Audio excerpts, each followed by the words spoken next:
everybody. We're back on Good Work Show, Holiday Edition. I haven't been outside yet today, but I have a sweater on here, so you know it must be cold outside because this. Yeah, we've talked about how this room gets hot, and I'm comfortable still, so it must be cold out. it's cold out, but the sun is very strong because there is a ray of sunshine that's hitting this arm right now, and this wool sweater is not. That's not helping. No. Well, it's not snowing, so that's not snowing. It would be great to have snow though. So some like people in the upper East Coast, like they have snow, which is really nice.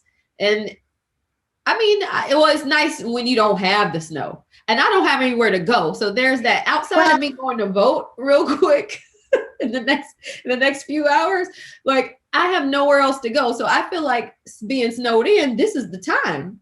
Snow is fine if you don't have to deal with it.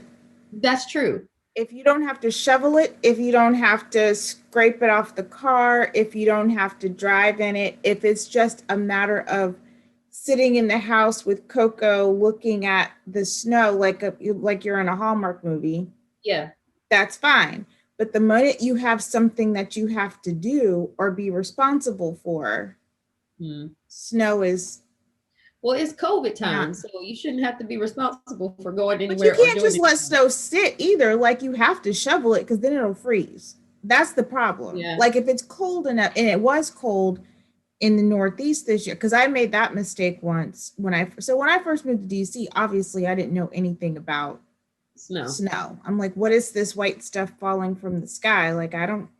Right. I've lived south of, I've only lived in South Florida my whole life. So what? Almost south of the equator. Right, exactly. Like my whole life.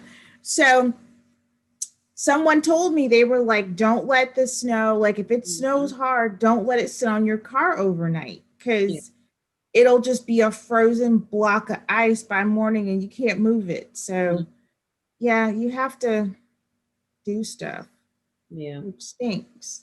Yeah. Well, no, I kind of want, I mean, as terrible as I think all Hallmark movies are, like that. Wait. I was just gonna let that gloss right on over and be like, yeah, but you haven't seen one good one? I've seen like two, but I feel like their overall themes are kind of insidious. I just don't, I think that yeah. I think if you want to look at them and be like, oh, it's holiday and it's fine, but the basic premise of you can't be happy unless you have a partner and you recognize Christmas, to me just feels very damaging as a person. It's damaging. And I don't like how they typically use the death of a parent or a spouse as a plot point. I feel like both of those things are just very... Or because like a person would be like, oh, I'm really sad that my mom died. And they're like, well, are you dating? Because that's the answer. Well, I agree with you. And here's so I haven't watched a whole lot of them on Hallmark. I mean, I have like in the past, like trying to off and on. But I will tell you, I got into these Hallmark-esque ones on Netflix. Where they have everybody gets married to a prince and goes off to some made up country. Oh yeah. Become a princess. And so I don't know why, I just didn't have anything else to watch at the time. So they're just running. And the next one comes up and I just go to the next one. And the Are you still watching? Yep. Yes. His storylines are ridiculous. And then, it's like, oh, well, there's a princess who looks exactly like the girl from Chicago. Oh, switched. Yeah, the Christmas. Places. Yes. And so I'm telling my sister about these movies and she's like, this sounds like Days of Our Lives. And I was like, you know what? This is it. They kidnap the person, they imposters, and then people come back to I was like, this is exactly like a soap opera. It's just with Christmas on top and it's not as dark, but the same. Right. It's the same writers. I saw a really good one the other day and it was funny. I told my sister, I was like, okay, so the best Christmas movie I've seen on Hallmark this year was the Hanukkah movie. That one was actually really good. Well, compared to the other ones, it was good, but I don't know. It just is very odd to me. Like you would have all the folks and they're like, oh, I lost my job. Like they call their best friend and they're like, oh, this happened. I lost my job and blah, blah, blah. Well, are you dating? Okay. Or as a person that's in marketing and communications, my biggest pet peeve is all of these people who were supposedly in advertising and it's 3 weeks before Christmas and they're just coming up with their pitch for Christmas. Oh, we've got to finish the account. And you're like, if you haven't done your holiday accounts by March, what are you doing? Well, first of all, nobody in advertising works the week of Christmas. No! There's that. It's like, that's all totally false. Yeah, so like there's one and the girl is like, oh, we have to go do the pitch for the people on Christmas Eve. And they're like, but it's Christmas Eve. I know, but, and it's like, who's working?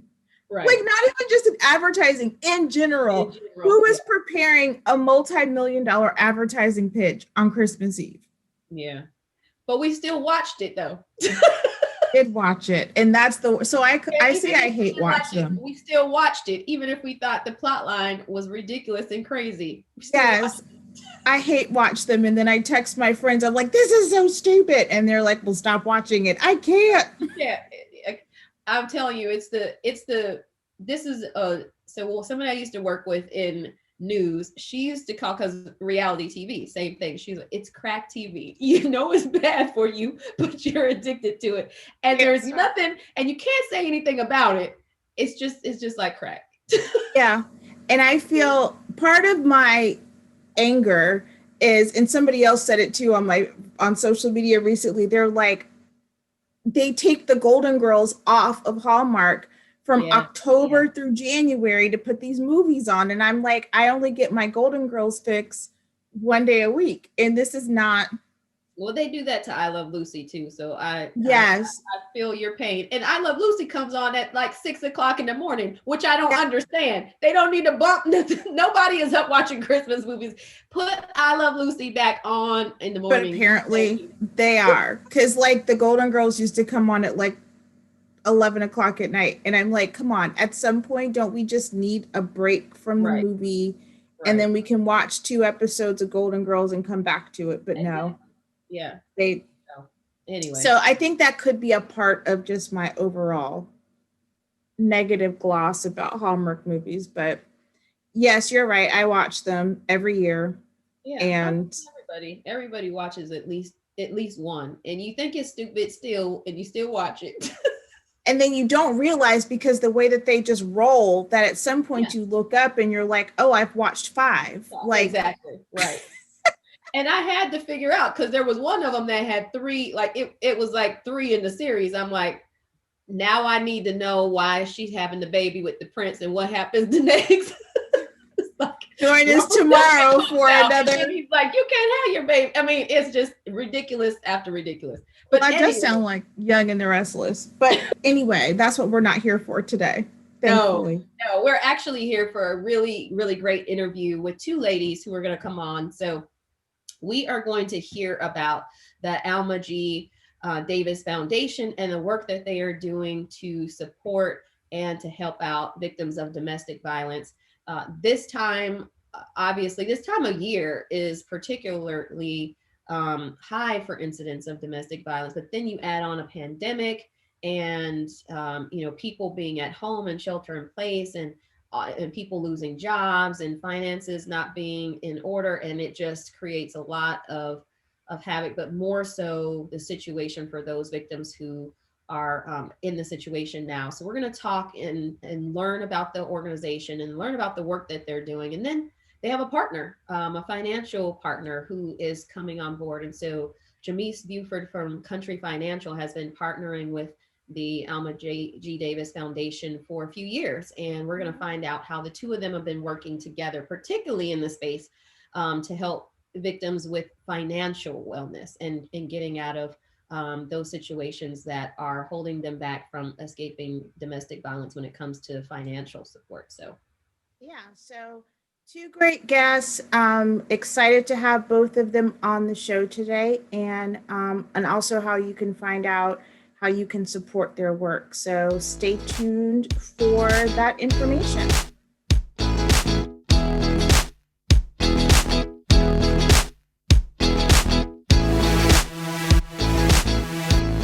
Well, hi, everybody. Welcome back to the Good Work Show. We are excited to have our two guests on to have a great discussion about an organization that we'd love for you to learn some more about. So we have joining us with us today, Alma G. Davis, who is representing the Alma Davis Foundation, and Jamise Buford from Country Financial. Welcome to the show, ladies.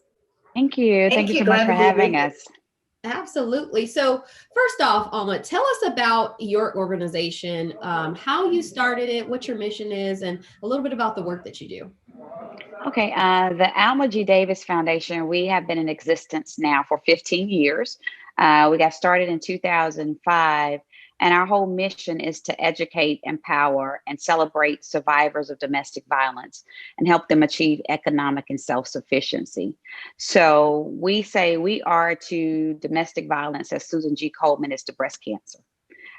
We look at domestic violence holistically as a whole, understanding the reasons why people are in domestic violence situations or become vulnerable to get into those types of situations. And then we address those holistically from anything from free therapy. Clients can come in and get licensed free therapy for a year, to job stability, helping them find jobs, getting them back into the workplace, doing the training, down to financial literacy, which is a key component of domestic violence, because that is the number one reason why people stay or get involved in domestic violence, is because of finances. Mm-hmm. And unfortunately, through a crisis like what we're in now with COVID, we have seen an 82% increase in the volume of clients that we are seeing, not just in Atlanta, but all across the country. Wow. Yeah. So the foundation got started in 2005, and it was a personal mission of mine because I am a survivor of child abuse, domestic violence, and rape all by the time I was 16. And so it was my mission to, number one, understand the root causes and why people are so vulnerable in that. But what could we really do to change the trajectory of that and the mindsets of people who are in those type of situations? And Jamise, tell us what you do over there at Country Financial. I am an agency, and thank you so much for having me today. I'm excited to be in the room with the Alma G. Davis along with you. I wanted to just say, as an agency business consultant, I provide opportunities, solutions, coaching to help, I would like to call bosspreneurs, reach their dreams at Country Financial as insurance agents. And in that job, it really is not a job. It's actually a career for me, because I know my skill set, and my skill set is around, helping people and institutions prosper. And that's my personal mission, along with engaging the community, which is how Alma G. Davis and I met through our Country Financial experience as well. So, helping reps in, 2 states now, Alabama and Georgia, get their feet on the ground, get connected to the community so that community can help their businesses grow.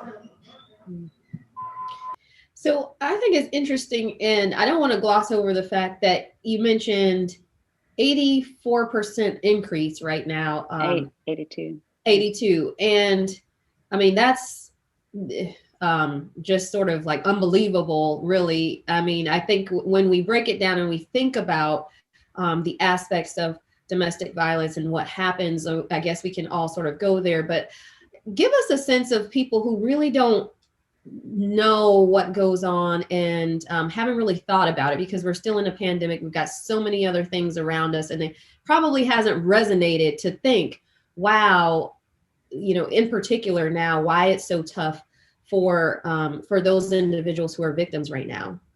Right. So you have to understand the full grasp of DV to understand that domestic violence is not just volatile, the violence.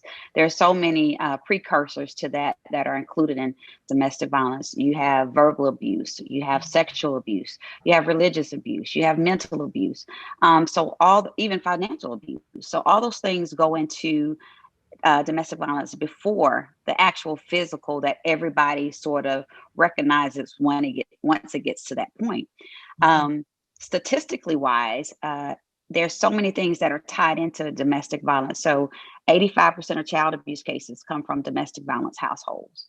Over 80% of people that are in the sex trafficking, in the human trafficking, sex trafficking, come from domestic violence households, whether that is a victim trying to flee, does not have financials and becomes very vulnerable into that space, or whether it's teenagers that are leaving a household that type of violence is going on and they are fleeing, running away.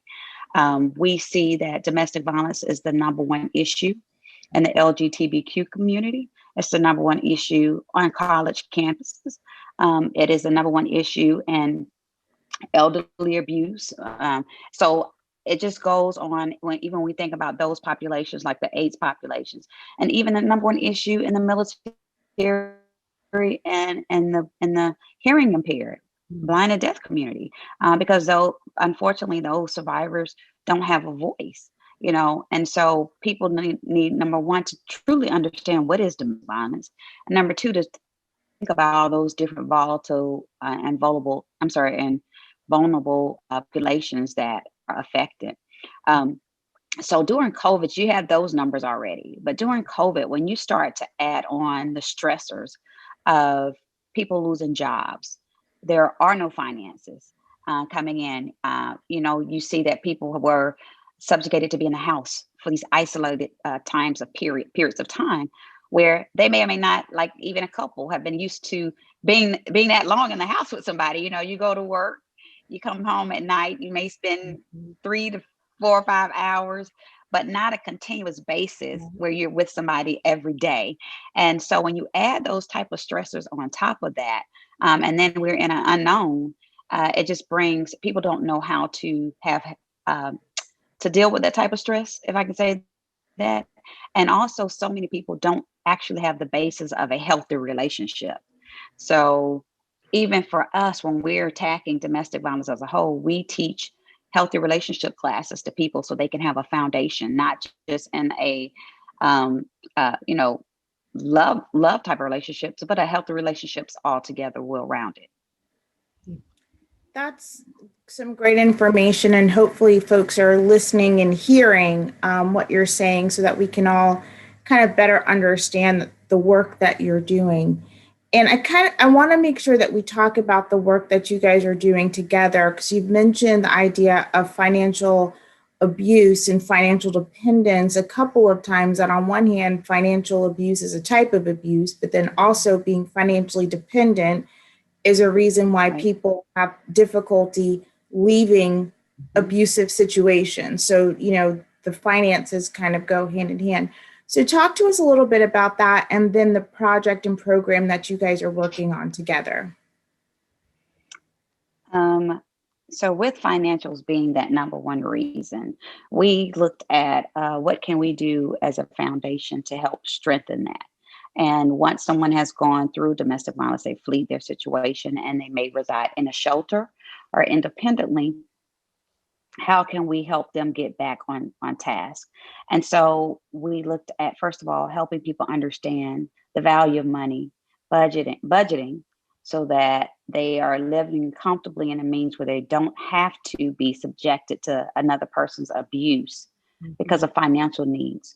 And so with that, we began to reach out to several financial institutions to partner with us teaching these classes. We teach classes inside of shelters, as well as individuals group classes on finances. And Country Financial was one of our partners, financial partners that came along. And they have been with us, I think, 2 to 3 years now, supporting what we do and actually going inside of the shelters with us to teach those financial literacy programs. So we are so happy to have Country Financial providing those type of trainings to our survivors. And I'll let Jamise jump in a little bit and talk about what that looks like from their perspective. Sure. So our mission is to enrich the communities we serve. So the Alma G. Davis Foundation makes it easy for Country Financial, right? Because we want to enrich the communities we serve. And so with our financial background in terms of offering solutions in auto, home, life, and also financial solutions, we bring our curriculum sponsored by financial foundations to the table. And we partner with the Alma G. Davis Foundation. What does that look like? Well, just last year, it looked very different from this year. We would go to the shelter recommended by the Alma G. Davis Foundation. And I would meet my new friends, okay, about 20 to 25 women that we work with. And we bring in our resources to information, to budgeting, to risk management, to making a plan for their financials, pivoting, banking institutions, credit institutions, all of the work to be able to, or the foundational work to help them be empowered, right? So not just me, a few other reps, female reps come out and have those conversations one-on-one with those women. And I tell you, they not only love the experience, they love the work that the Alma G. Davis Foundation is doing. So through that, we take them through a 6 to 8 week course where they're just, they have to show up, they have to be present, right? And they have homework and they have assignments, and we take them and navigate them through this financial solution services world that perhaps, and many of them know it. They're like, what, I used to have a budget. What, I used to plan. I used to have an account.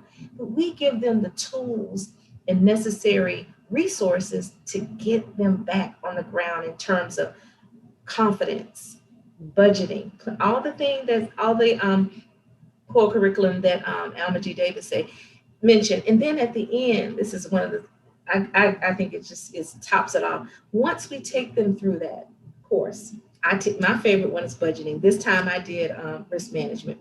So I've almost taught all of them, all of the components. But at the end, Alma G. Davis comes and tells her story. It wasn't a dry eye in the room 3 years ago, and it wasn't one on Zoom this year, because we continued the plan on this platform, Zoom. And we were able to we did it at night too, and it was easy. We just sign in and we're in the room. And so we took our resources, our people, our platform, and our curriculum to help the empowerment. And that's where the partnership began 3 years ago. And look at us now at a time where we needed the most, in the middle of a pandemic, to really provide the resources for these women that the Alma G. Davis Foundation provided us with to help and support. Absolutely. And just to piggyback a little bit, I cannot stress enough the importance of financial literacy right now. Over the past 3 weeks, our foundation has paid out over $20,000 in emergency housing, mortgage, emergency hotel, emergency rent, because with the pandemic, people lost jobs, but they didn't have finances stored up to cover the cost for a big emergency like this. And so one of the things we've been offering, yes, we're taking care of your emergency needs, but we want to make sure that long term you have a plan. So don't just come and get our services. No, what financial sources do you have in place? Or let us help you through our financial literacy. Get yourself together so that if this pandemic goes on for another year, or, let's say something else comes up, you are truly prepared to weather the storm. Yeah. Wow. So that's awesome. Alma, tell our listeners and our viewers how they can get in touch with you, how they can support the work that you're doing. If there are folks that they know who could use your services or are in need of help, whether that's immediately or they are just out of a situation and they really want to connect so that they can learn the financial literacy piece. Tell us all the information about how people can learn more, connect with you, again, on both sides, right? To help, but also if they are in need of help.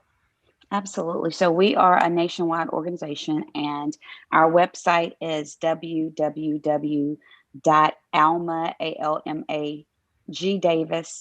almajifoundation.org.